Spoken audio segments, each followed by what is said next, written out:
This is CBC Here and Now.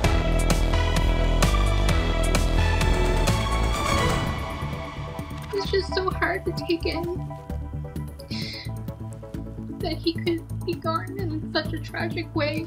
Tonight, family and friends are remembering the victim. After last week's violent attack in downtown St. John's.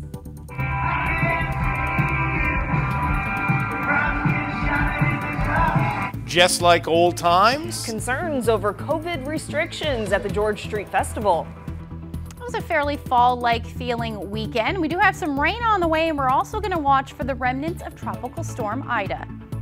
Going electric on the island has never been that easy, with the announcement of new chargers and a new dealership. Just opened our doors this morning. We have our EV lineup here, and we've already sold one EV to a very special customers. That story just ahead on Here and Now. Good evening and welcome to Here and Now. I'm Jeremy Eaton. And I'm Carolyn Stokes.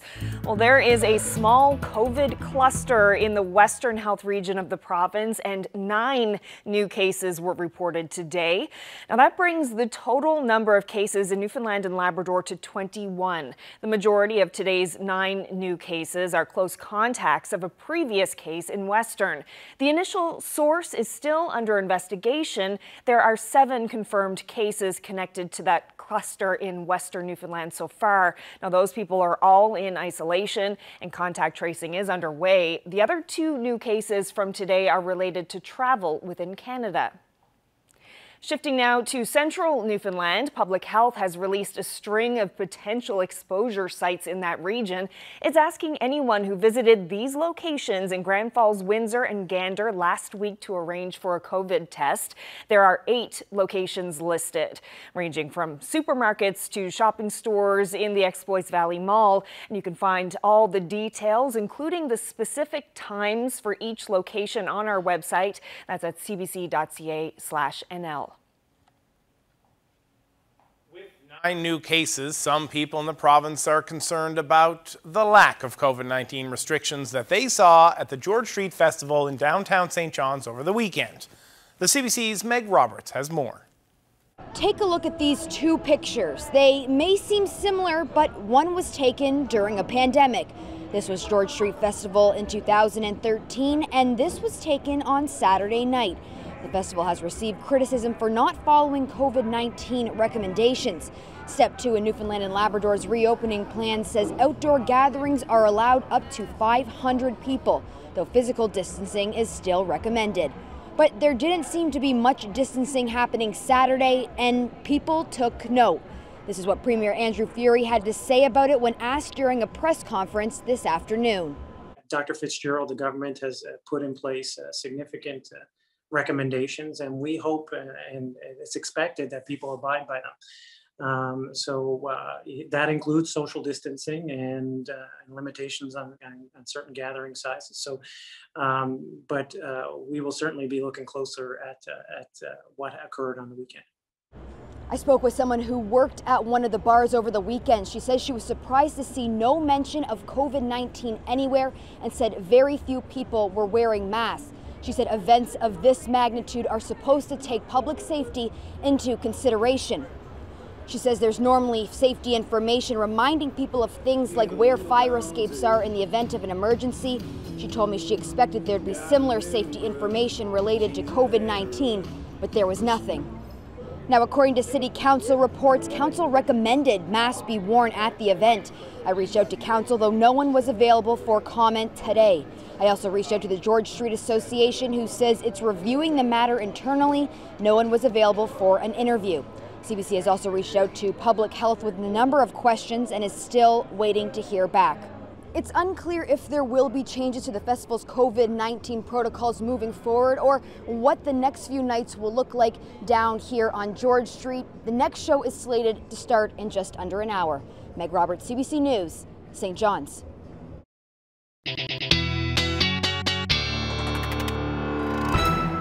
And tonight, it will be a fairly chilly night. If you are heading out tonight, you're certainly going to want to grab a jacket because it is certainly feeling like fall out there. We've got that area of low pressure offshore, but in that northerly flow, we're still seeing some lingering cloud cover this afternoon, and that will clear out as we head through the evening hours tonight.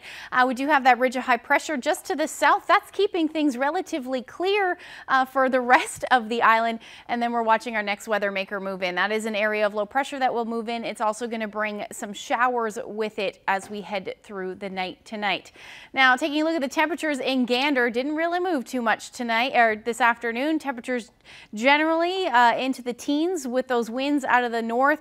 And like I said, with that ridge of high pressure to the west, temperatures much nicer. 25 degrees today in Corner Brook. And we do have lots of rain on the way as we head through the night tonight and in through the day tomorrow. And I'll get into all those details when I come back. Thanks, Ashley. Well, family and friends are remembering Jimmy Corcoran, a 49-year-old man who was killed in downtown St. John's last week. A 28-year-old woman has been charged with second-degree murder. Now, people who knew Corcoran describe him as a good friend and loving father. Mark Quinn reports. I couldn't breathe. I really didn't want to believe it.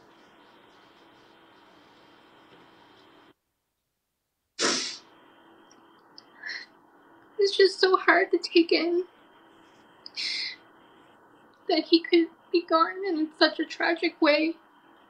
Jimmy Corcoran's daughter recalls the moments when she learned of her father's death.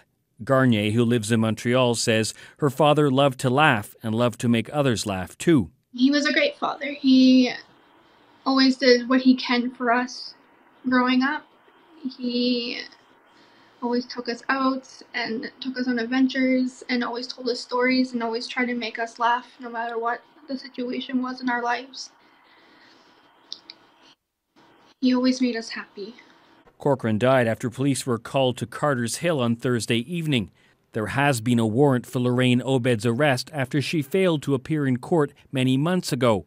She is in custody now. A childhood friend of Corcoran's is now critical of the police. How could this happen? You know, with warrant out for this lady's arrest, this could have been prevented. I feel that the RNC are quite lax in following through on their arrest warrants. Nurse says she won't remember Corcoran like this. She says she has many good memories of them as children together. He always had to be the jester of every occasion, loved to make people laugh. You know, he would dance around, sing around.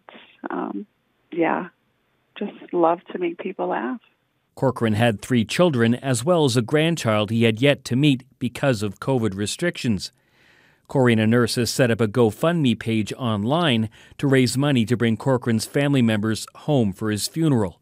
Mark Quinn, CBC News, St. John's.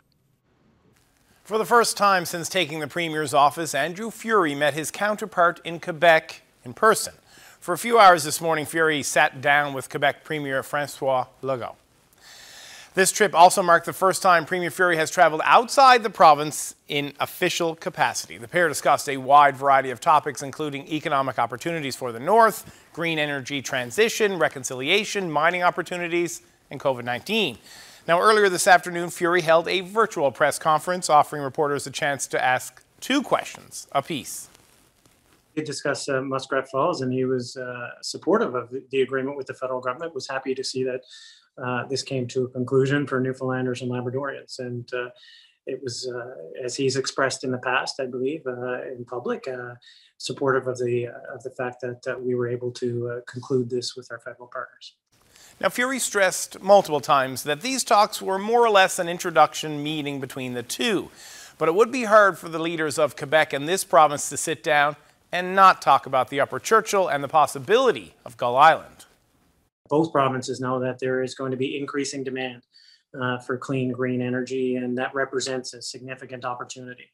And of course, we have 3 hydroelectric projects on the potential hydroelectric projects on the Upper Churchill River, and they were all talked at a very, very, very high level. And I think everyone needs to remember that in 2041, CFLCO is still divided between Newfoundland and Labrador and Quebec. They still own 34.2% of CFLCO. There is still Two, there's still another subscription of another 99 years worth of water rights. We do need to start to get our heads around how we as a province want to move forward. But I will assure everybody out there that whatever is going to be done will be done with the best interest of the province in mind. Good for the planet, good for the pocketbook. A new car dealership in St. John's is offering consumers an electric alternative. This after the province completed its fast charging network just last week. Here and Now's Henrika Wilhelm has more. Electric vehicles, still not a common sight in the province, but hopefully soon, says a dealership that exclusively sells EVs and opened its doors in St. John's today. I am wowed actually at the response just from this dealership today. Since we've been here, it's been nonstop. You know, people inquiring, social media is going crazy, asking questions. So there is a bit of built-up demand, I believe, but also I think that you know, in Newfoundland, citizens are ready for a transition, and it may not be as fast as some other areas, but it's here and it's going to happen. Advocates hope dealerships like this and the completion of the fast charging network across the island are signs of change in the province. We have seen over the last 18 months a huge shift in thinking. About a year and a half ago, the questions were still, why would you want to do that? Now the questions are, I want to do this. My next car is going to be electric. What's available out there? Which dealerships have them? And if I do a long trip, where can I charge? And so having a charging network that allows us to crisscross the province is a massive step forward. And now we look forward to going up to Labrador, up the Northern Peninsula, the Burin, and so on. Siri says EVs have lots of advantages. We not only have a quieter environment and money saved for every single family, we hit climate change targets, and we also do a great deal towards taking the burden of Muskrat Falls off our shoulders, because now we're using that power domestically, which is the answer for this. So the sooner we can get there, the better it will be for everybody. All EV is based in Nova Scotia and PEI, and is now expanding not just to St. John's, but also to New Brunswick and eventually to Corner Brook. Overall, the sector is huge for growth, not just in St. John's and Newfoundland, but all throughout Canada and the US. I mean, mainstream adoption has not taken place yet, but we see the growth in our sales. Siri says completing the fast charging network and more EV dealerships are critical steps. But government has to step up with more rebates and a network that covers all of Newfoundland and Labrador. Henrika Wilhelm, CBC News, St. John's.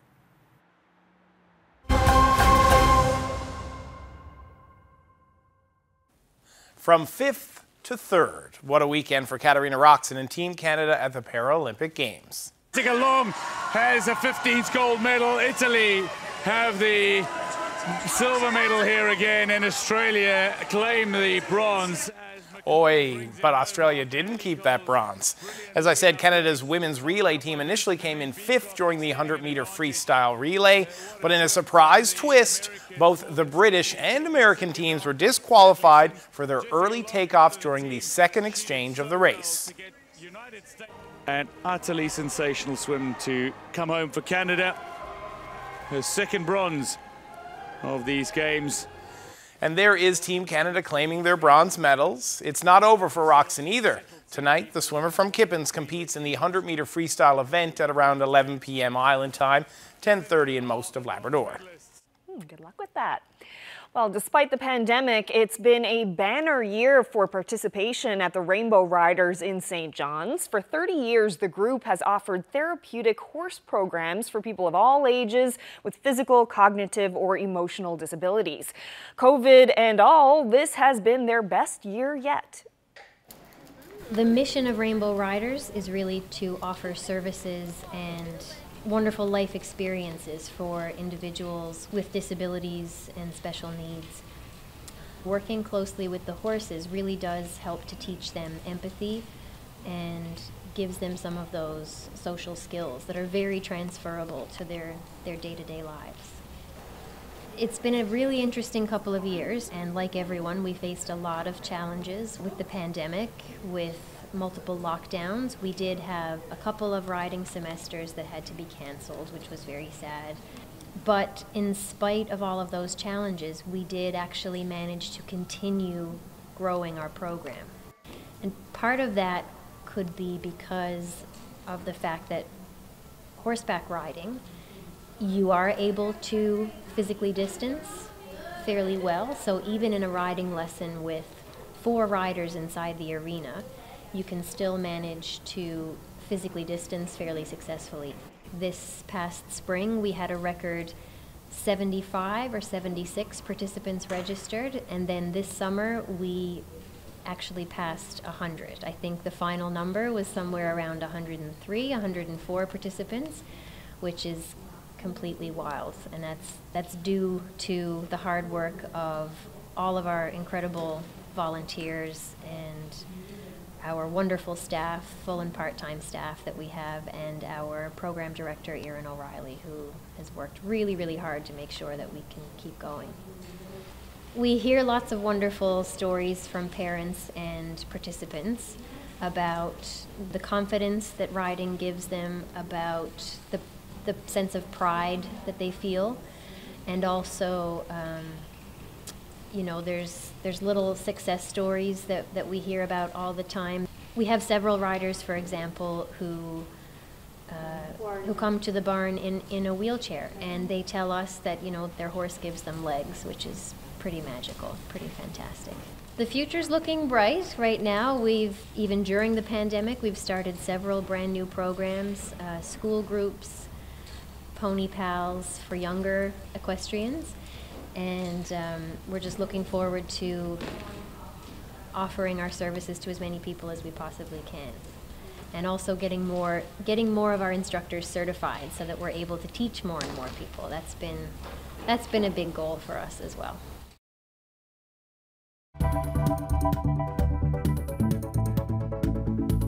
Well, turn into an absolutely beautiful evening tonight. We do have some rain on the way for parts of the province. I'll get into all those details when I come back. Hi, my name is Penelope, and I'm going to McDonald Drive Elementary School. And I'm excited because I'm going to walk there with my brother, and I made a new friend there. She's going to go to the same class, same school as me, and I'm really excited because I'm going to make more new friends, and I'm going to play, and I'm going to have lots of fun.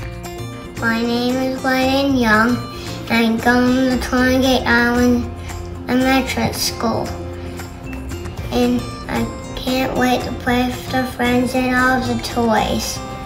And I can't wait to paint and draw and do all the crafts. I'm excited to go to school because I get to sit on the big girl bus with my sister. My name is Zoe Gage. I'm starting school at Glenwood. And I'm so excited to go on the school bus with my big sister Lily.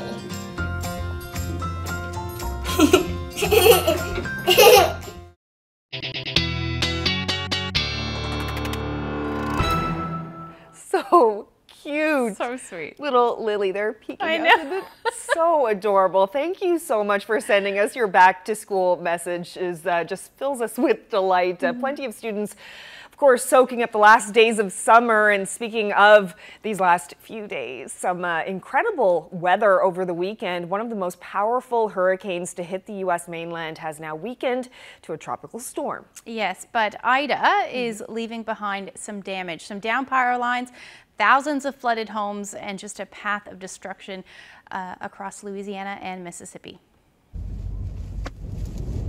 Ida slammed into Louisiana yesterday as a Category 4 hurricane with winds topping 240 kilometers per hour.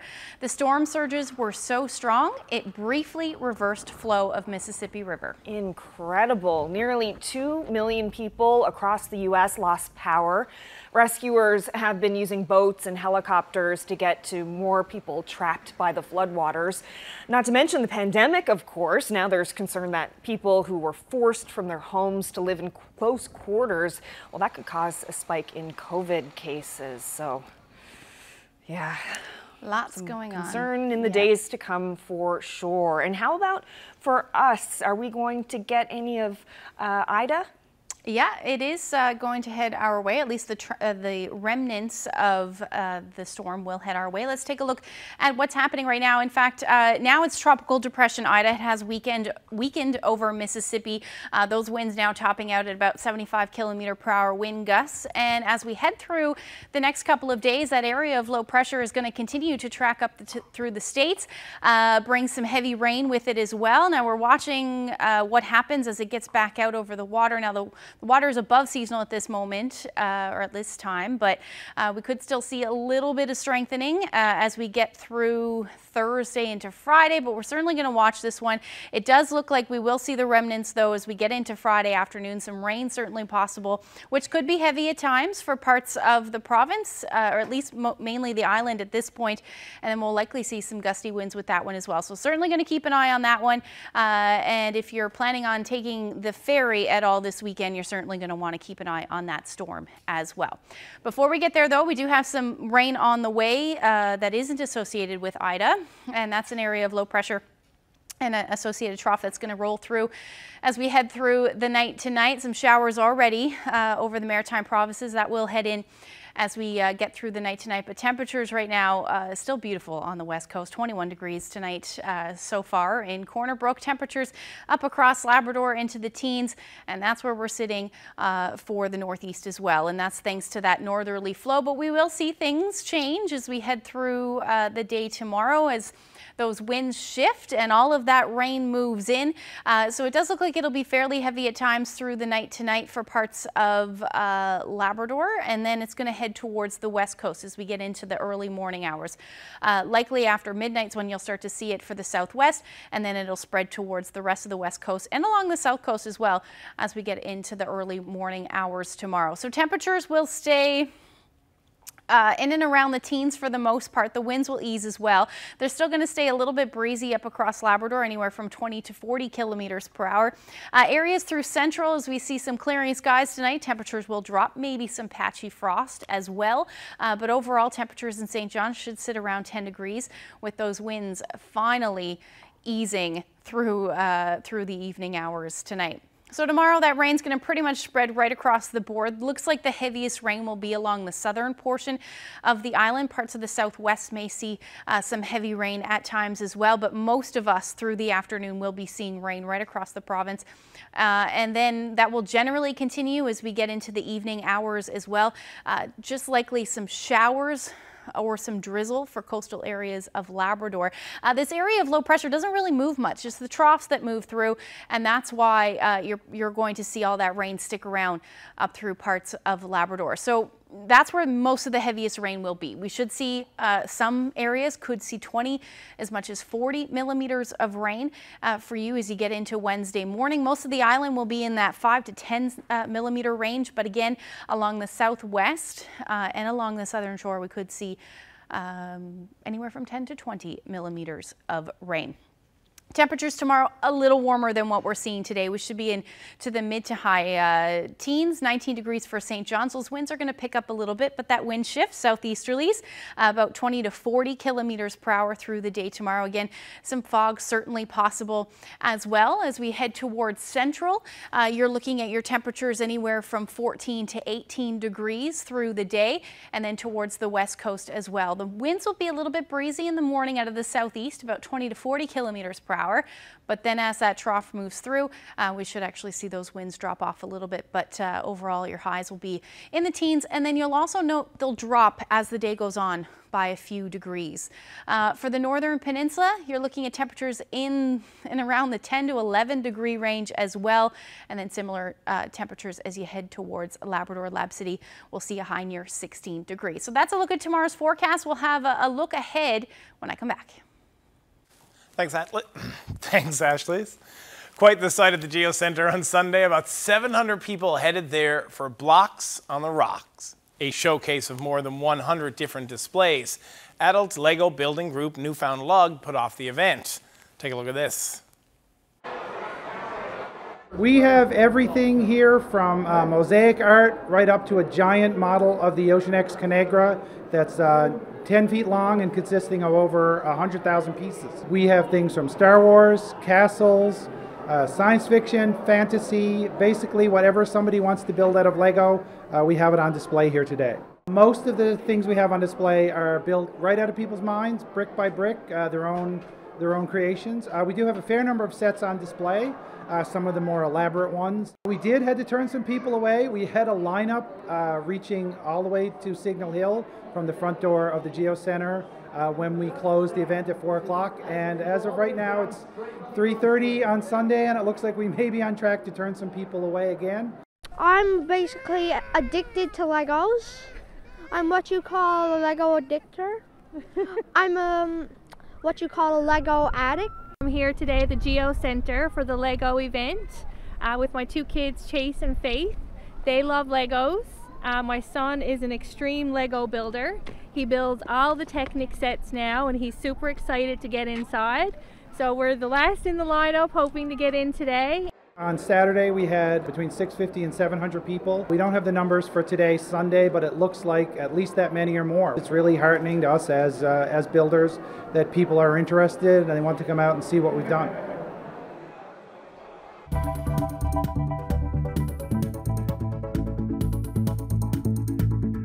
He passed on the 30th anniversary of our first date. I feel like yesterday was a day of startings and partings. He was everything. I always say to him, "You're such a good man." And he really is such a good man. Robin Short spent over 30 years dedicated to sports reporting in this province. Yesterday, he passed away at the age of 56. Coming up, his wife reflects on a life well lived.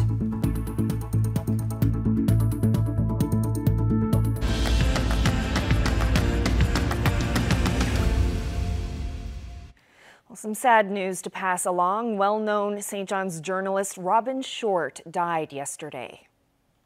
And we don't seem to be developing the multi-sport athlete anymore. It seems like they're playing hockey, 11 months of the year, and it's wrong. Short was a giant in the reporting community. He spent 36 years at the Telegram covering all levels of sports from the Olympics to the NHL to local little leagues. He also offered commentary to other media outlets, including here at the CBC. 2 years ago, he was diagnosed with brain cancer and he passed away yesterday morning with his family by his side. I sat down with his wife, Kim, as she paid tribute to the love of her life. We are gutted and heartbroken, but my and Robin's saying is let's take the wins every day, and we're really grateful for a beautiful life that we share together. We have a beautiful family life, and we're taking solace in that, and we're taking solace in the outpouring of tributes and respect that has been shown to Robin right now. And right now we are in do mode, and that is thinking about him and what he deserves in terms of his celebration of life. And then the rest will come.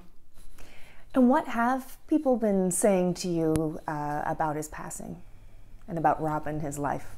A lot of people know Robin professionally, so we've had a lot of condolences and tributes from that regard, in regard of his accolades and his accomplishments as a journalist. And then we have the other spectrum where we have close family and dear friends and that small circle that knows the real him and speaks about that component and how simple and happy and humorous and content that they were and grateful to have. And we're seeing both sides. So we're just celebrating him. I must admit, yesterday when I found out, I was in shock. And I think a lot of people were in shock. Robin has been around for a long time. I think he's very well known in the community. But he had cancer, and I didn't know that myself. Did many people know? Did he talk about it? No, it was quite a while before anybody has known, and still many don't. He was diagnosed in September 2019. We had been on vacation. And like many times, Robin hit his head because the doorways and the ceilings were always really low. He's very tall. He's 6'7", and So we went, that was in Prince Edward County. We were there for a family wedding, and the next month we were in Florida, and he kept having chills up his arm and a little pressure to the head, and I said, you have a concussion. And it just happened more frequently, just these few second intervals, and we got word on September 24th that there was a mass. He had his first craniotomy October 4th, and that Thursday after, he was at a basketball tournament coaching my son's high school basketball team. Nobody knew. So life has been pretty normal for us. Robin endured a lot, but Robin lived life with it and worked continuously. And it's only in the last real week and a half that his tumor was stable, his MRI was good, his platelets were decent, but he went into very sudden renal failure from the amount of treatment. And that's how we lost him. Can you talk about Robin as a person, your husband? You know, we see him, you know, writing about sports, and he's clearly incredibly passionate about that. But who was he to you? My everything, my person, my world. He passed on the 30th anniversary of our first date. And I feel like yesterday was a day of startings and partings. He was everything. I always say to him, you are such a good man. And he really is such a good man, and loved fiercely and lived so simply. And, you know, he always used to joke around and say, I'm not the icing, I'm the cake. But Robin was the type of husband that brought me in my coffee every morning at 6 o'clock in the morning and cleaned my makeup brushes and hair brushes. He'd probably kill me for saying that. When I'd come home, I never sewed a button, I never did laundry. We were good partners. He loved being home. He loved tinkering in our garden and on our property, planting and trimming trees, and in the wintertime, doing an ice rink down on the back pond of our garden. And he loved being home. He loved a fire. He loved a good glass of wine. He loved being us, and I was very lucky. I still feel lucky. It's hard to believe that I'm facing today without him. I'm sure it's not easy for you right now to be talking about him. This is so new, but I really appreciate you helping everyone celebrate his life by talking about him like this. I feel like it's an out-of-body experience right now. However, I am proud of him. I am proud of us. He was most proud of us. And I just feel like that's something we can do for him now. And I think that as Newfoundlanders and Labradorians, we need to embrace and celebrate the successes of our own more. I know that was something that Robin was passionate about, and I think that's something he deserves. He will be missed forever and a day. Thank you.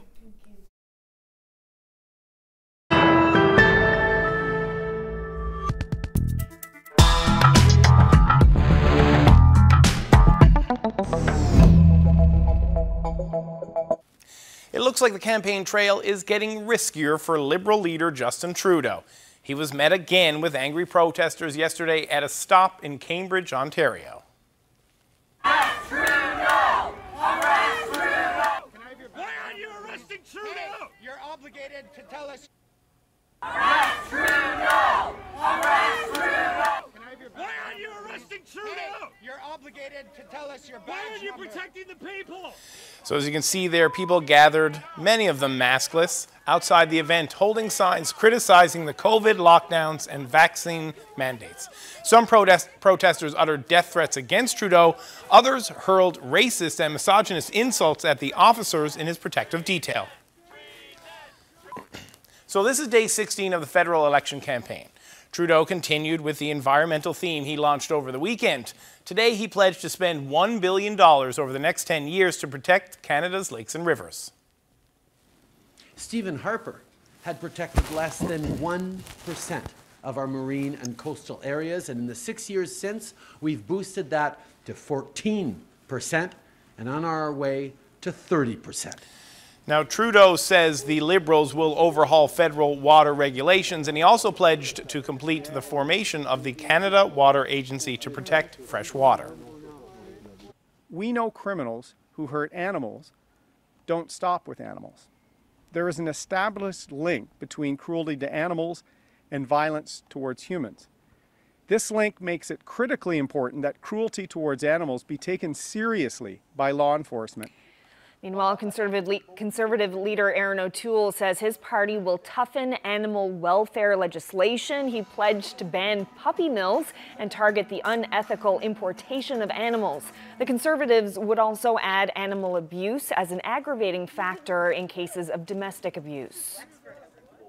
The past 6 years while Justin Trudeau's been in power, despite the Panama Papers and a number of other documents that have shown the super wealthy hiding their fair share or not paying their fair share, hiding their wealth, despite that, there's not been a single conviction in 6 years for tax evasion. NDP leader Jagmeet Singh expanded on his party's pledge to tax the ultra-rich. He says the New Democrats will increase funding to the Canada Revenue Agency to help crack down on super wealthy tax dodgers. Thank you so much for being here. The Bloc Québécois leader Yves-François Blanchet was in Montreal today, in the Montreal area today. He took some shots at Justin Trudeau over the disruptions that had been occurring at the Liberal leader's campaign stops. Blanchet says he's concerned that Trudeau's attitude would only stoke the anger of the anti-mask, anti-vax demonstrators who have been following him around. So just a handful of the political parties in Canada get almost all the attention during the election campaign. But did you know there are actually more than 20 parties registered to take part in the September 20th vote? The CBC's Nick Boisvert takes a look at what they're striving for and their chances of getting it. You got the confirmation for the two candidates. You might not guess it by looking at her campaign headquarters, but just like Justin Trudeau or Aaron O'Toole, Liz White is the leader of a registered federal political party.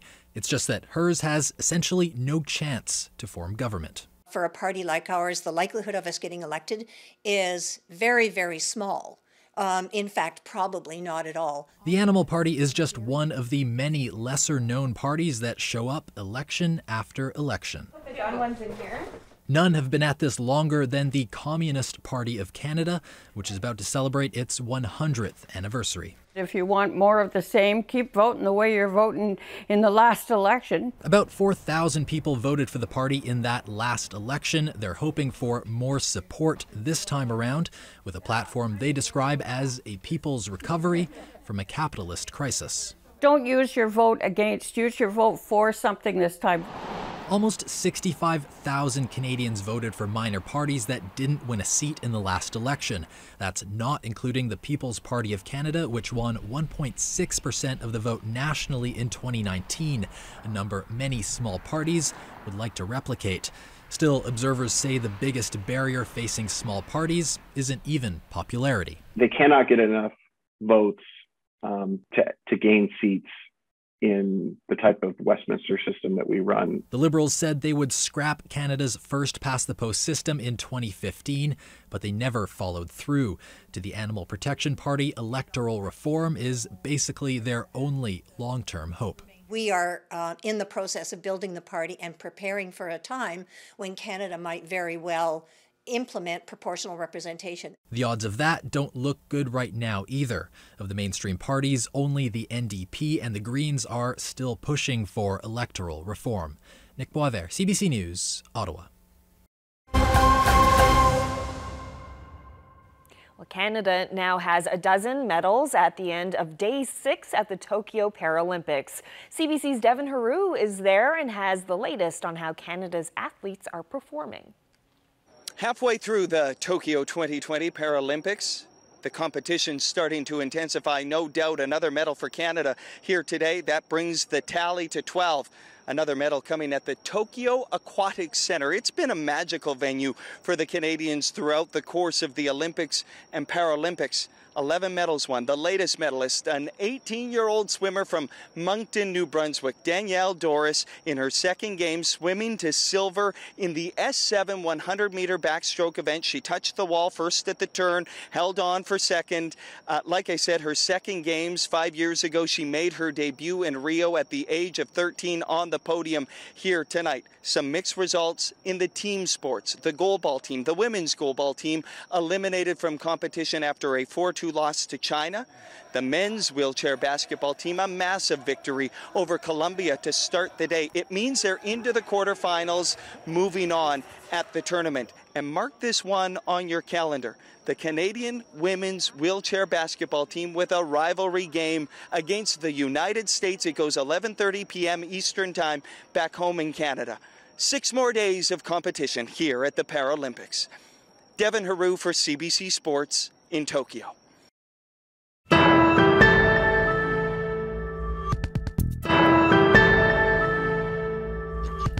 Finding your first job, well, it can be intimidating time for young people. It can be especially intimidating for newcomers to the province. A pop-up market in Kitty Vitty Village over the weekend hopes to bridge that gap through something called the Impactful Gifts Program. It was created by the local nonprofit Sharing Our Cultures and aims to give students work experience as well as some new skills.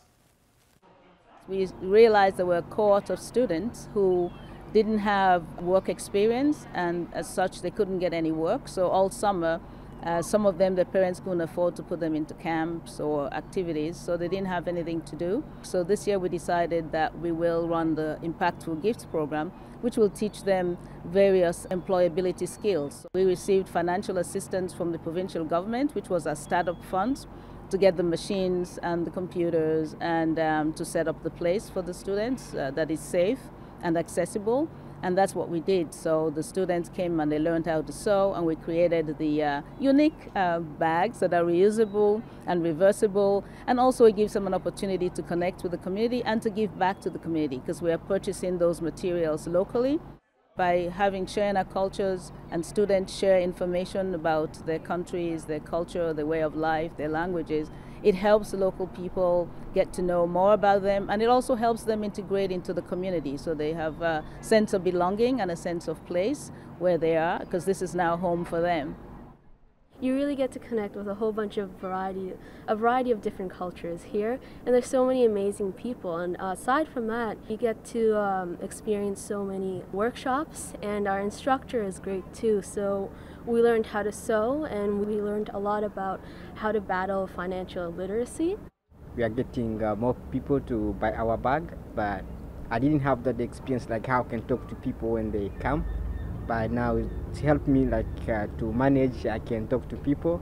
I'm happy because it teaches me a lot which I didn't know. And they could also meet new people, and they would feel comfortable. You know, someone's moving to a new country, new culture and stuff. So sharing cultures really helped them with being more confident. As every year comes, we will have new students who will learn the process, be part of the program, and then they'll go out into the community. And some of them might become their own entrepreneurs. They might want to open up their own business, so they've learned business skills. They have a trade they can do as well. So I'm hoping that in the future, Impactful Gifts will, as we've said, will impact the hearts and change lives for our young people in this province.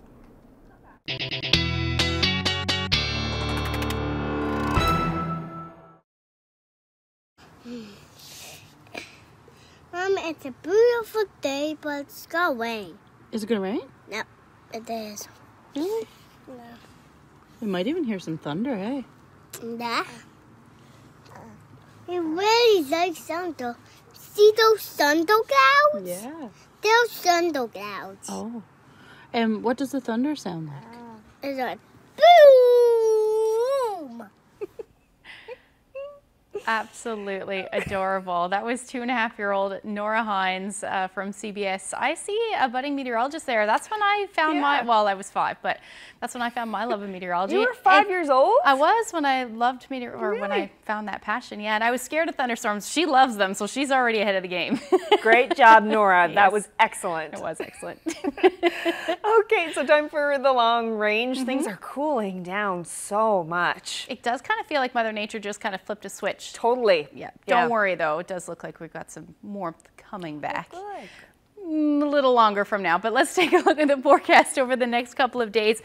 We do have that area of low pressure that is going to keep things unsettled, at least for the next couple of days. Certainly through Wednesday, we'll see some showers, maybe a few peaks of sun with that one as well. This looks like the less busy weather day of the week for sure, as we see some peaks of sun develop for parts of the island, but then as we get into the afternoon, some more showers will roll through, and it does look like an unsettled Thursday as well for the most part. Some showers, maybe again a few peaks of sun, but overall it does look like a cloudy day along with those showers for the majority of the province. And then as we get into Friday, area of high pressure to the north may keep things at bay, but then we've got the remnants of what was Tropical Storm Ida heading our way Friday. So things will get wet for sure, and we may even see some winds with that one as well, but definitely going to nail down those details when we get a little bit closer. As far as Wednesday's forecast goes, temperatures will start to bump back up again. We'll get back into the 20s for the west coast, stay into the high teens as we head towards the eastern areas of the island. St. John's 19 degrees, and then cool temperatures right across Labrador. 10 to 14 degrees is your daytime highs on Wednesday.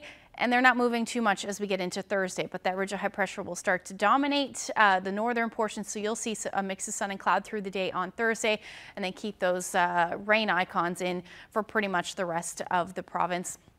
18 degrees in Corner Brook, 21 in Marystown, and another day around 19 degrees for St. John's.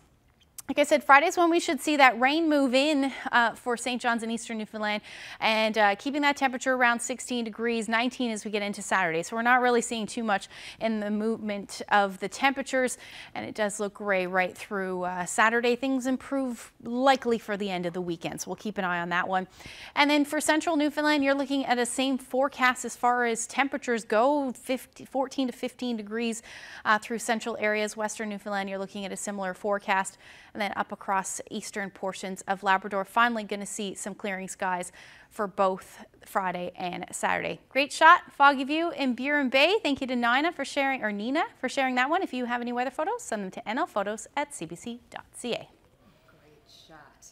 So much rain in the forecast. I know. But I'm going to hear any boom. Boom. That's all I care about. No. Love it. Well, that's it for us. Thank you so much for joining us, everyone. Hope to see you tomorrow. Good night.